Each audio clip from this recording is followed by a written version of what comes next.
ಭಗವಾನ್ ಶ್ರೀ 1008 ಪಾರ್ಶ್ವನಾಥ ತೀರ್ಥಂಕರರಿಗೆ ನಮಸ್ತೆಗಳನ್ನು ಅರ್ಪಿಸ್ತಾ, ಹಾಗೆ ಜಗನ್ಮಾತೆ ಪದ್ಮಾವತಿ ಅಮ್ಮನವರಿಗೆ ಕೂಡ ವಂದನೆಗಳನ್ನು ಅರ್ಪಿಸ್ತಾ, ಹಾಗೆ ಪರಮಪೂಜ್ಯ ಜಗದ್ಗುರು ಸ್ವಸ್ತಿ ಶ್ರೀ ಶ್ರೀ ಶ್ರೀ ದೇವೇಂದ್ರ ಗಿರಿ ಭಟ್ಟಾರಕ ಭಟ್ಟಾಚಾರ್ಯವರಿಗೆ ಸ್ವಾಮೀಜಿಗಳಿಗೆ ಇಚ್ಛಾಮೆಗಳನ್ನು ಅರ್ಪಿಸ್ತಾ, ಈ ಕಾರ್ಯಕ್ರಮದ ಅಧ್ಯಕ್ಷತೆ ವಹಿಸಿಕೊಂಡಿರ್ತಕ್ಕಂಥ ಈಶಾನ್ಯ ಎಸ್ಟಿಎಂಸಿಯ ಅಧ್ಯಕ್ಷರು, ಹಾಗೆ ಕಾರ್ಯಕ್ರಮದ ಮುಖ್ಯ ಅತಿಥಿಗಳು, ಜೊತೆಗೆ ವೇದಿಕೆಯಲ್ಲಿ ಆಸೀನರಾಗಿರ್ತಕ್ಕಂಥ ಎಲ್ಲ ಗೌರವಾನ್ವಿತರಿಗೂ ಕೂಡ ವಂದನೆಗಳನ್ನು ಅರ್ಪಿಸ್ತಾ, ಈ ಒಂದು ಕಾರ್ಯಕ್ರಮದಲ್ಲಿ ಒಂದೆರಡು ಅಭಿಪ್ರಾಯಗಳನ್ನು ತಮ್ಮೊಟ್ಟಿಗೆ ಹಂಚಿಕೊಳ್ಳಿಕ್ಕೆ ಇಷ್ಟಪಡ್ತಾ ಇದ್ದೀವಿ. ಸ್ನೇಹಿತರೆ, ಶಿಕ್ಷಣವನ್ನ ಯಾರು ಬೇಕಾದರೂ ಕೊಡಬಹುದು. ಹಾಗಾಗಿ ಕೇಂದ್ರ ಸರ್ಕಾರ, ರಾಜ್ಯ ಸರ್ಕಾರ ಮತ್ತು ಸ್ಥಳೀಯ ಸಂಸ್ಥೆಗಳು ಸಮವರ್ತಿ ಪಟ್ಟಿಯಲ್ಲಿ ನಮ್ಮ ಶಿಕ್ಷಣವನ್ನು ಸೇರಿಸಿದ್ದಾರೆ. ಈಗಾಗಲೇ ವೇದಿಕೆಯಲ್ಲಿ ಆಸೀನರಾಗಿರ್ತಕ್ಕಂಥ ಎಲ್ಲ ಮಹನೀಯರು ಹೇಳಿದಾಗೇನೆ ಸರ್ಕಾರ ಒಂದು ಕರ್ತವ್ಯವಾಗಿ ಶಿಕ್ಷಣವನ್ನು ಕೊಟ್ಟರೆ ಉಳಿದಿರ್ತಕ್ಕಂಥ ಸಮಾಜದ ಬೇರೆ ಬೇರೆಯ ವ್ಯಕ್ತಿಗಳು ಕೂಡ ಶಿಕ್ಷಣವನ್ನು ಕೊಡಲಿಕ್ಕೆ ಅವಕಾಶ ಇದೆ. ಹಾಗಾಗಿ ನಾವು 3 ರೀತಿಯ ಶಾಲೆಗಳನ್ನು ನೋಡ್ತೇವೆ. ಒಂದು ಸರ್ಕಾರಿ ಶಾಲೆಗಳು, ಹಾಗೆ ಇನ್ನೊಂದು ಅನುದಾನಿತ ಶಾಲೆಗಳು ಅಂತ ಹೇಳಿ, ಮೂರನೇದು ಅನುದಾನ ರಹಿತ ಶಾಲೆಗಳು, ಖಾಸಗಿ ಶಾಲೆಗಳು ಅಂತ ನಾವು ಕರಿತೀವಿ. ಇಲ್ಲಿ ಸರ್ಕಾರಿ ಶಾಲೆಗಳನ್ನ ಇಲಾಖೆ ನಿರ್ವಹಣೆ ಮಾಡುತ್ತೆ, ಹಾಗೆ ಅನುದಾನ ಶಾಲೆಗಳು ಬರುತ್ತೆ, ಗ್ರಾಂಟೆಡ್ ಸ್ಕೂಲ್ಗಳು ಅಂತ ನಾವು ಕರಿತೀವಿ. ಅಂದ್ರೆ ಯಾವುದೇ ಒಂದು ಸಂಸ್ಥೆ ಅಥವಾ ಖಾಸಗಿ ವ್ಯಕ್ತಿಗಳು ಸುಮಾರು ವರ್ಷಗಳ ಕಾಲ ಶಿಕ್ಷಣ ಕ್ಷೇತ್ರದಲ್ಲಿ ತಮ್ಮ ಛಾಪನ್ನು ಮೂಡಿಸಿ ಶಿಕ್ಷಣವನ್ನು ಕೊಡ್ತಾ ಬಂದಾಗ ಒಂದಿಷ್ಟು ವರ್ಷಗಳ ನಂತರ ಸರ್ಕಾರ ಆ ಶಾಲೆಗಳಿಗೆ ಗ್ರಾಂಟ್ ಅನ್ನು ಮಂಜೂರು ಮಾಡುತ್ತೆ. ಸೊ ಅದು ಅನುದಾನಿತ ಶಾಲೆ. ಜೊತೆಗೆ ಖಾಸಗಿ ಶಾಲೆಗಳು ಕೂಡ ಮಕ್ಕಳಿಗೆ ಉತ್ತಮ ಶಿಕ್ಷಣವನ್ನು ಕೊಡ್ತಾ ಇದ್ದಾರೆ. ಸೊ ಇದರಿಂದ ಒಂದು ಹಂತದಲ್ಲಿ ಸರ್ಕಾರದ ಒಂದು ಕೆಲಸ ಒಂದಿಷ್ಟು ಕಡಿಮೆ ಆಗುತ್ತೆ. ಯಾಕಂದ್ರೆ ಶಿಕ್ಷಣ ಮಕ್ಕಳ ಮೂಲಭೂತ ಹಕ್ಕಾಗಿದೆ. ನಮ್ಗೆ ಗೊತ್ತಿರ್ಬೋದು, ಸಂವಿಧಾನದ 21ನೇ ವಿಧಿಯಲ್ಲಿ ಮಕ್ಕಳಿಗೆ ಅಥವಾ ಮನುಷ್ಯರಿಗೆ ಜೀವಿಸುವ ಹಕ್ಕಿದೆ. ಅದರ ಅಡಿಯಲ್ಲಿ ಸಂವಿಧಾನಕ್ಕೆ ತಿದ್ದುಪಡಿಯನ್ನು ಮಾಡಿ 21A ಶಿಕ್ಷಣದ ಹಕ್ಕನ್ನು ಕೂಡ ಮೂಲಭೂತ ಹಕ್ಕನ್ನಾಗಿ ಮಾಡಿದ್ದಾರೆ. ಹಾಗಾಗಿ ಈಗಾಗಲೇ ಹೇಳಿದಾಗೆ ಬೇಕಾಗಿರ್ತಕ್ಕಂಥ ಕ್ವಾಲಿಟಿ ಎಜುಕೇಶನ್ ಅಂತ ಗುಣಾತ್ಮಕ ಶಿಕ್ಷಣವನ್ನು ಎಲ್ಲಿ ಬೇಕು ನಾವು ಪಡಿಬಹುದು.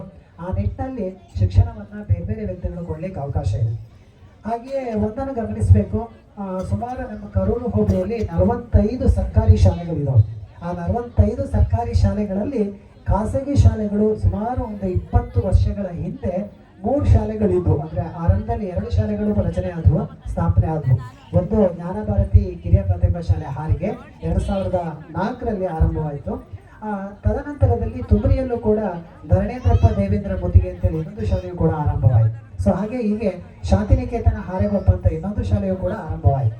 ತಮಗೆಲ್ಲ ಗೊತ್ತಿದೆ, ಶಾಲೆ ನಡೆಸ್ತಕ್ಕಂಥದ್ದು ಅಷ್ಟು ಸುಲಭದ ಮಾತಲ್ಲ. ಅದೆಷ್ಟೋ ಶಾಲೆಗಳು ಅರ್ಧದಲ್ಲೇ, ಅಂದ್ರೆ ಇವತ್ತಿನ ಸ್ಥಿತಿಗತಿಯಲ್ಲಿ ಶಾಲೆಯಲ್ಲಿ ನಾವು ಉತ್ತಮ ಗುಣಾತ್ಮಕ ಶಿಕ್ಷಣವನ್ನು ಕೊಡಬೇಕಂದ್ರೆ ಎಲ್ಲಾ ನಿಟ್ಟಿನಲ್ಲೂ ಮಕ್ಕಳಿಗೆ ಸೌಲಭ್ಯ ಒದಗಿಸಿ ಕೊಡಬೇಕು. ಕೇವಲ ಬರೀ ಪಾಠ ಮಾಡೋದ್ರಿಂದ ಆಗಲ್ಲ, ಬೇಕಾಗಿರ್ತಕ್ಕಂಥ ಪೂರಕ ಸೌಲಭ್ಯಗಳು ಬೇಕು. ಈಗಾಗಲೇ ಸ್ನೇಹಿತರು ಹೇಳಿದಾಗೆ ಅವರಿಗೆ ಭಾಷೆಯ ಕಲಿಕೆ ಇರ್ಬೋದು. ನಾವೀಗ ಸರ್ಕಾರಿ ಶಾಲೆಗಳಲ್ಲೂ ಕೂಡ 1ನೇ ತರಗತಿಯಿಂದಲೇ ಇಂಗ್ಲೀಷನ್ನು ಕಲಿಸ್ತಾ ಇದ್ದೀವಿ. ಸೊ ಒಂದು ಭಾಷೆನ ಇಂಗ್ಲೀಷ್ ಆಗಿ ಕಲಿಸೋದಕ್ಕಿಂತಲೂ ಎಲ್ಲ ವಿಷಯಗಳನ್ನು ಇಂಗ್ಲೀಷಲ್ಲಿ ಕಲಿಸೋಕ್ಕೂ ಕೂಡ ಸಾಕಷ್ಟು ವ್ಯತ್ಯಾಸ ಇದೆ. ಸೊ ನಾವು 1ನೇ ತರಗತಿಯಿಂದ ಇಂಗ್ಲೀಷನ್ನು ಕಲಿಸ್ತೀವಿ, ಆದರೆ ಇಲ್ಲಿ ಹಾಗಾಗಲ್ಲ, ಎಲ್ಲ ವಿಷಯಗಳು ಕೂಡ ಇಂಗ್ಲೀಷಲ್ಲೇ ಕಲಿಸ್ತಾರೆ. ಹಾಗಾಗಿ ಮಕ್ಕಳಿಗೆ ಬೇಕಾಗಿರ್ತಕ್ಕಂಥ ಶಿಕ್ಷಣವನ್ನು ಖಾಸಗಿ ಶಾಲೆಗಳು ಕೊಡ್ತಾ ಇದ್ದಾರೆ.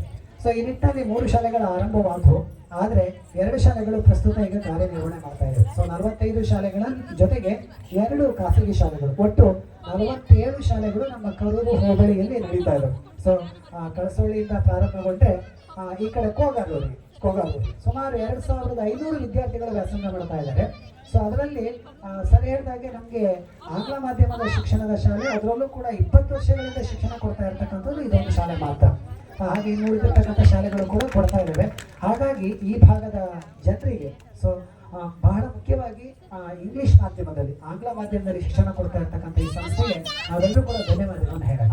ಸೊ ಮುಖ್ಯವಾಗಿ ಹೇಳ್ಬೇಕಂದ್ರೆ ಹುಂಜದಲ್ಲೂ ಕೂಡ ಸಾಕಷ್ಟು ವಿದ್ಯಾಸಂಸ್ಥೆಗಳು ಇದ್ದಾವೆ, ಅವರು ಅಲ್ಲಿಯೇ ಕೊಡ್ತಿದ್ದಾರೆ.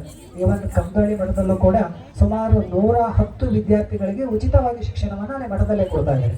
ಹಾಗೆ ನಾವು ಇನ್ನು ಹುಂಜ ಮಠಕ್ಕೆ ಹೋದರೆ ಆ ಮಠದ ಶಾಲೆಯಲ್ಲೂ ಕೂಡ ಸುಮಾರು ಈ ವರ್ಷ 110 ಮಕ್ಕಳಲ್ಲಿದ್ದಾರೆ. ಹಾಗೆ ಸುಮಾರು 15 ಶಿಕ್ಷಣ ಸಂಸ್ಥೆಗಳನ್ನ ಪದ್ಮಾವತಿ ಎಜುಕೇಶನ್ ಟ್ರಸ್ಟ್ ಅಂತ ಶಿಕ್ಷಣವನ್ನು ಕೊಡ್ತಾ ಇದ್ದಾರೆ. ಅವರಲ್ಲೆಲ್ಲೂ ಕೊಡ್ಬೋದಾಗಿತ್ತು, ಬಟ್ ಅಲ್ಲಿಂದ ಇಲ್ಲಿಗೆ ಹೊಂಬುಜ ಎಲ್ಲಿ ತುಮರಿಗೆ ಹಾಕೊಳ್ಳಿ. ಮುಖ್ಯವಾಗಿ ಹೊಂಬುಜದ ಭಕ್ತರು ಈ ಹಾರಿಗೆ ಭಾಗದಲ್ಲಿ ಇಲ್ಲ. ಸೊ ನನಗೆ ತಿಳಿದ ಮಟ್ಟಿಗೆ ಹೊಂಬುಜ ಮಠದ ಭಕ್ತರು ಇರ್ತಕ್ಕಂಥದ್ದು ತುಮರಿ ಭಾಗದಲ್ಲಿ ಮಾತ್ರ. ಒಳಗಡೆ ಪ್ರಾಂತ್ಯ ಏನಿದೆ ಅಲ್ಲಿ ಹೊಂಬುಜ ಮಠದ ಭಕ್ತರಿದ್ದಾರೆ. ಸೊ ಅವರು ಅಲ್ಲಿ ಮಾಡ್ಬೋದಾಗಿತ್ತು, ಬಟ್ ಈ ಭಾಗದಲ್ಲಿ ಅವಶ್ಯಕತೆ ಇದೆ, ಈ ಭಾಗ ತುಂಬ ಸೆಂಟರ್ ಆಗುತ್ತೆ, ಸೊ ಇಲ್ಲಿ ಮಾಡಿ ಅಂತೇಳಿ ಕಮದಾಳಿ ಶ್ರೀಗಳ ಪ್ರೇರಣೆಯೊಂದಿಗೆ ಇಲ್ಲಿ ಮಾಡಿರ್ತಕ್ಕಂಥದ್ದು ಈ ಭಾಗದ ಜನರಿಗೆ ಸಿಕ್ಕಿರ್ತಕ್ಕಂಥ ಒಂದು ಪುಣ್ಯ ಅಂತ ನಾವು ಭಾವಿಸ್ತೇವೆ. ಹಾಗಾಗಿ ಏನು 20 ವರ್ಷದಿಂದ ಈ ಒಂದು ಶಾಲೆಯನ್ನು ಕಟ್ಟಿ ಈ ಭಾಗದ ಜನರಿಗೆ ಕ್ವಾಲಿಟಿ ಎಜುಕೇಶನ್ ಅನ್ನ ಕೊಡ್ತಾ ಇರ್ತಕ್ಕಂಥ ಈ ಸಂಸ್ಥೆಗೆ ಈ ಭಾಗದ ಜನರು ನಾವೆಲ್ಲರೂ ಕೂಡ ಚಿರಋಣಿ ಆಗೋಣ ಅಂತ ಈ ಸಂದರ್ಭದಲ್ಲಿ ನಾವು ಭಾವಿಸ್ತೇವೆ. ಹಾಗೆ ಬಹಳ ಮುಖ್ಯವಾಗಿ ನಾವು ಇನ್ನೊಂದು ಗಮನಿಸಬೇಕು, ಈಗಾಗಲೇ 20 ವರ್ಷಗಳಾಗಿದೆ. ಇದಿಷ್ಟು ವರ್ಷ ನೀವು ಇದೇ ಶ್ರಮವನ್ನು ಹಾಕಿದ್ರೆ ಮುಂದೊಂದು ದಿನ ಈ ಶಾಲೆಗೂ ಕೂಡ ಗ್ರಾಂಟ್ಗಳು ಮಂಜೂರು ಆಗ್ಬೋದು, ಅಂದ್ರೆ ಅನುದಾನಿತ ಶಾಲೆಗಳಾಗಲಿ. ಜೊತೆಯಲ್ಲಿ ಹೊಂಬಿಲ ಶ್ರೀಗಳು ದೊಡ್ಡ ಮನಸ್ಸು ಮಾಡಿ ಈಗ 1ರಿಂದ 5ನೇ ತರಗತಿವರೆಗೆ ಮಾತ್ರ ಇದೆ ಇಲ್ಲಿ, ಸೊ ಅದನ್ನ 1ರಿಂದ 8ನೇ ತರಗತಿವರೆಗೆ ವಿಸ್ತರಣೆ ಮಾಡಲಿ, ಅಲ್ಲಿ ಪ್ರೈಮರಿ ಎಜುಕೇಶನ್ ಕಂಪ್ಲೀಟ್ ಆದಂಗೆ ಆಗುತ್ತೆ.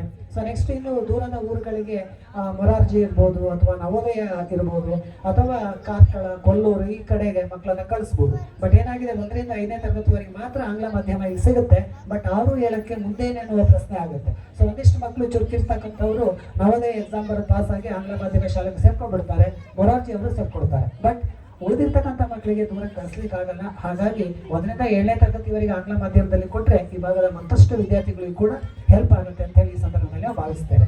ಸೊ ಜೊತೆಗೆ ನಮ್ದು ಸರ್ಕಾರಿ ಶಾಲೆಗಳಾದರೂ ಕೂಡ ಈ ಶಾಲೆಯವರು ಸರ್ಕಾರಿ ಶಾಲೆಗಳ ಜೊತೆಯಲ್ಲೇ ನಾವು ಈ ಶಾಲೆಯನ್ನು ಕೂಡ ನಡೆಸ್ಕೊಂಡು ಹೋಗ್ತಾ ಇದ್ದೀವಿ. ಇಲಾಖೆಗೆ ಬೇಕಾಗಿರ್ತಕ್ಕಂಥ ಎಲ್ಲ ಮಾಹಿತಿಗಳನ್ನು ಕೂಡ ಸಕಾಲದಲ್ಲಿ ಕೊಡ್ತಾ ಇದ್ದಾರೆ. ಜೊತೆಗೆ ಒಂದು ಖಾಸಗಿ ಶಾಲೆಯನ್ನ ನಾವು ನಡೆಸಬೇಕಂದ್ರೆ, ಶಾಲಾ ಸಂಸ್ಥೆಯನ್ನ ಪ್ರಾರಂಭ ಮಾಡಬೇಕಾದ್ರೆ ಒಂದಿಷ್ಟು ಮಾನದಂಡಗಳಿದಾವೆ. ಸೊ ಆ ಮಾನದಂಡಗಳು ಏನಪ್ಪಾ ಅಂತಂದ್ರೆ, ಶಾಲೆಗಳಲ್ಲಿ ಮಕ್ಕಳಿಗೆ ಮೂಲಭೂತ ಸೌಲಭ್ಯಗಳು ಇದಾವ ಇಲ್ವಾ, ಸೊ ಮಕ್ಕಳಿಗೆ ಟಾಯ್ಲೆಟ್ ವ್ಯವಸ್ಥೆ ಇದೆಯಾ, ಕುಡಿಯ ನೀರಿನ ವ್ಯವಸ್ಥೆ ಇದೆಯಾ, ಆಟದ ಮೈದಾನ ಇದೆಯಾ, ಎಲ್ಲವನ್ನು ಕೇಳ್ತಾರೆ. ಈಗ ಸುಮ್ಮನೆ ಒಂದು ಖಾಸಗಿ ಶಾಲೆಯನ್ನ ಮಾಡಲಿಕ್ಕೆ ಇಲಾಖೆ ಪರ್ಮಿಷನ್ ಕೊಡಲ್ಲ. ಸೊ ಜೊತೆಗೆ ಪ್ರತಿ ವರ್ಷವೂ ಕೂಡ ಅದಕ್ಕೆ ಸಂಬಂಧಪಟ್ಟ ಹಾಗೆ ಆಡಿಟ್ ಆಗ್ಬೇಕು, ಈ ರೀತಿ ಅನೇಕ ತರದ ಸಮಸ್ಯೆಗಳಿದಾವೆ. ಸೊ ಅವೆಲ್ಲವನ್ನ ಪೂರೈಸಿಕೊಂಡು ಇಲಾಖೆ ಎಲ್ಲ ನಿಯಮಗಳಿಗೆ ಬದ್ಧರಾಗಿ ನಮ್ಮ ಶೈಕ್ಷಣಿಕ ಕ್ಯಾಲೆಂಡರ್ ಇದೆ, ಇವೆಂಟ್ಸ್ ಆಫ್ ಕ್ಯಾಲೆಂಡರ್ ಅಂತ ನಾವು ಕರಿತೀವಿ. ಒಂದು ವರ್ಷದಲ್ಲಿ ಏನೇನು ಮಾಡಬೇಕು ಅಂದ್ರೆ 240 ದಿವಸ ನಮ್ಮ RTE rights to education act ಏನು ಹೇಳುತ್ತೆ, 2012ರಲ್ಲಿ ಸರ್ಕಾರಕ್ಕೆ ನಾವು ಒಪ್ಕೊಂಡು RTE ಅನ್ನು ಜಾರಿ ತಂದಿವಿ, ರೈಟ್ಸ್ ಟು ಎಜುಕೇಶನ್ ಆಕ್ಟ್ ಅನ್ನ. ಸೊ ಆ ಆಕ್ಟಿನ ಪ್ರಕಾರ ಒಂದು ಮಗುವಿಗೆ ಸಿಗಬೇಕಾಗಿರ್ತಕ್ಕಂಥ ಎಲ್ಲ ಸೌಲಭ್ಯಗಳನ್ನು ಒದಗಿಸಿಕೊಡ್ಲಿಕ್ಕೆ ಈ ಸಂಸ್ಥೆ ಶ್ರಮಿಸ್ತಾ ಇದೆ. ಹಾಗಾಗಿ ಈ ಸಂಸ್ಥೆಗೆ ಮತ್ತೊಮ್ಮೆ ಧನ್ಯವಾದಗಳನ್ನು ಹೇಳ್ತಾ, ಬಹಳ ಮುಖ್ಯವಾಗಿ ನಮ್ಮ ಸರ್ಕಾರಿ ಶಾಲೆಗಳಿಗೂ ಕೂಡ ಒಂದಿಷ್ಟು ಮಕ್ಕಳು ಬರಲಿ ಅಂತ ಹೇಳಿ ಸಂದರ್ಭದಲ್ಲಿ ಹೇಳ್ತಾ, ಅವಕಾಶಕ್ಕಾಗಿ ತಮ್ಮೆಲ್ಲರಿಗೂ ಬಂದಿಸ್ತಾ ನಾನು ಮಾತನ್ನು ಮುಗಿಸ್ತೇನೆ. ನಮಸ್ಕಾರ, ಥ್ಯಾಂಕ್ ಯು.